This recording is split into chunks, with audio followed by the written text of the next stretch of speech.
தங்க டிஎன் 2026 படம் பார்த்துட்டு வரேன். உண்மையிலே இது ஒரு ஃபேமிலியாக நல்லா ஓல்டேஜ் பீப்புள்லேருந்து யங்ஸ்டர்ஸ் இப்போ அரசியல் கற்றுக்கணும்னு நினைக்கிறாங்க வரைக்கும் பார்க்கலாம். நடிகர்கள் அரசியல் வந்தால் எப்படி இருக்கும் அப்படின்ற மாதிரி ஒரு ஃபன்னாக எடுத்துன்னு போயிட்டாங்க. ஸோ இது வந்து கண்டிப்பாக ஒன் டைம் தாராளமாக பார்க்கலாம். ஒரு என்டர்டெய்னிங் ஜாலியாக இருக்கணும் அப்படின்னா வந்து பார்க்கலாம் இந்த படத்தை. படம் பார்த்தீங்கன்னா ஃபுல்லாக காமெடி ஜானர் மூவி தான். இதில் யாரையுமே தாக்குதல் தனிப்பட்ட முறையில் யாரையும் தாக்குதல் பண்ணலை. ஃபுல்லாக காமெடி, ஃபேமிலியோடையும் பார்க்கலாம்.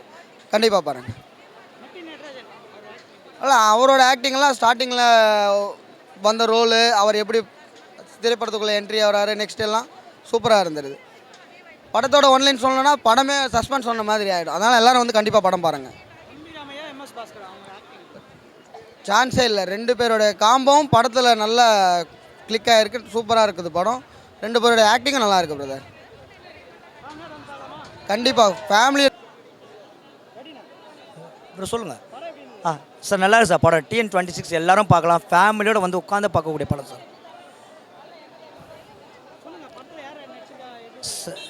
சார் இந்த மூவியில் வந்து நட்ராஜ் சார் நடிச்சிருக்காரு. நட்ராஜ் சார் நடிச்சிருக்காரு சார். தம்பிராமையா எடுத்திருக்காரு. தம்பிராமையா கேரக்டர் நல்லா இருக்குது சார். சூப்பர் படம் சார். டைம் பாஸ் பார்க்கலாம். இதில் வந்து விஜய் ரிலேட்டடாக இருக்கான்னு கேட்குறாங்க. பட் ஆனால் விஜய் ரிலேட்டடாக இல்லை. நீங்கள் பார்க்குறது கண்ணோட்டம் தான். இது நீங்கள் விஜயா பார்த்தீங்கன்னா விஜயா பார்க்கலாம். இல்லை இது வந்து சாதாரண சினிமா இப்போ இருக்க காலகட்டத்துக்கு. சார் ஒரே விஷயம் சார், நீங்கள் தயவுசெய்து ஓட்டுக்கு காசு வாங்காதீங்கன்ற ஒரு விஷயம் தான் சார் முக்கியமாக காட்டுறாங்க. நீங்கள் ஓட்டுக்கு காசு வாங்கிட்டு மற்றவங்க வந்து குறை சொல்கிறது நல்லா இருக்கா சார்? அதை தான் காட்டுறாங்க சார்.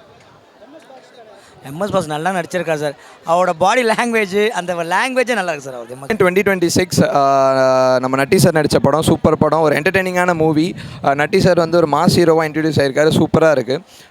ஸ்க்ரீன் ப்ளே எனக்கு பிடிச்சிருக்கு. எங்கேயும் லேக் ஆகலை. பாட்டும் எங்கெங்கெல்லாம் தேவையோ அங்கே மட்டும்தான் அந்த பாட்டுங்க இருந்துச்சு. ஒரு மற்ற கட்சியை எதுவும் பாதிக்கிற அளவுக்குலாம் இந்த படம் இந்த மாதிரி சீன்ஸும் கிடையாது. டிவிக்கே அது தாக்கப்பட்டார் அப்படிலாம் கிடையாது. நல்ல படம். எல்லா பொலிட்டீஷியன்ஸோட லைஃப்பில் நடந்த விஷயத்தை அங்கங்கே ஃபன்னியாக கன்வே பண்ணியிருக்காங்க. மற்றபடி ஒரு ஃபீல் குட் என்டர்டெய்னிங் மூவி தான். ரெடினா சொல்லுங்கள், பேசுகிறேன். டிஎன் 2026 இது வந்து ஃபுல் அண்ட் ஃபுல் ஒரு அரசியல் படம். நடிகர்கள் அரசியல் வர்றது அந்த மாதிரி. இது வந்து எல்லா அரசியல் தலைவரை பற்றியுமே உள்ளே பேசியிருக்காங்க. ஜெயலலிதா, ஸ்டாலின், கலைஞர், எம்ஜிஆர், அதுக்கப்புறமா இப்போ ரஜினி, கமல் எல்லாரையுமே. விஜய் அண்ணனை வந்து நட்டி சார் விஜய் அண்ணன் கேரக்டராக வருவார். அதுலேருந்து தான் படம் பயங்கரமாக ஹைப் ஆச்சு.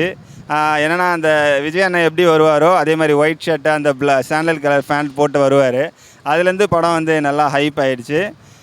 பார்க்கலாம், எல்லாருமே ஜாலியாக பார்த்து என்ஜாய் பண்ணக்கூடிய படம் தான். இது வந்து எந்த அரசியல் தலைவரையும் கொச்சப்படுத்துகிற மாதிரி அந்த மாதிரி எடுக்கலை. எல்லாமே என்னென்ன நடந்தது, நம்ம நியூஸில் பார்த்தது, நம்ம நடந்தது, நம்மளுக்கு தெரிஞ்சது தான். அதை ஒரு படமாக எடுத்திருக்காங்க. அவ்வளோதான். ஜாலியாக இருக்காங்க.